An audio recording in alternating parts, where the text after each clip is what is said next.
கர்த்தராகிய இயேசு கிறிஸ்துவின் நாமத்தில் உங்களை அன்போடு வாழ்த்துகிறேன். இன்று ஆண்டவர் நமக்கு தரும் அற்புத வார்த்தை சங்கீதம் 94:18. கர்த்தாவே, உமது கிருபை என்னை தாங்குகிறது. Psalm 94:18. Your unfailing love, Lord, supported me.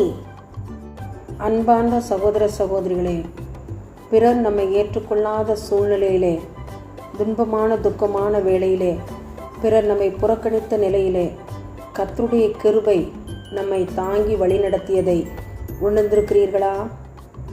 கர்த்தருடைய கிருபையை சார்ந்து கொள்ளுங்கள்.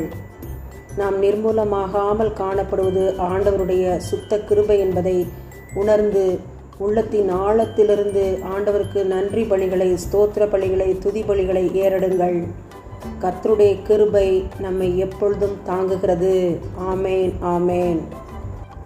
அன்பின் பரலோக பிதாவே, தர்மையான ஜெப நேரத்தில் எங்களை தாழ்த்துகிறோம். உம்முடைய திருமுகத்தை நோக்கி பார்க்கிறோம். உமக்கு ஸ்தோத்திரங்களை, துதிகளை ஏறெடுக்கிறோம்.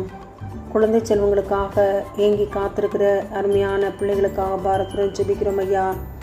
ஏற்ற சமயத்திலே பிள்ளைகளை ஆசீர்வதித்து குழந்தை செல்வங்களை நீர் அருள வேணுமா நாங்கள் ஜெபிக்கிறோம் ஐயா. கற்பத்தின் கனி உம்மால் கிடைக்கும் சுதந்திரம் என்பதையும் நாங்கள் வேதத்தின் மூலமாய் தெரிந்து கொள்கிறோம். ஆண்டவரே, உம்முடைய வசனங்களுக்கு செவி சாய்க்கிறோம் ஐயா. குழந்தை செல்வங்களை வயிற்றில் தாங்கியிருக்கிற பிள்ளைகளுக்காக ஜெபிக்கிறோம். நல்ல பிரசவத்தை தாரும். பிள்ளைகளை ஆசீர்வதியும் ஐயா.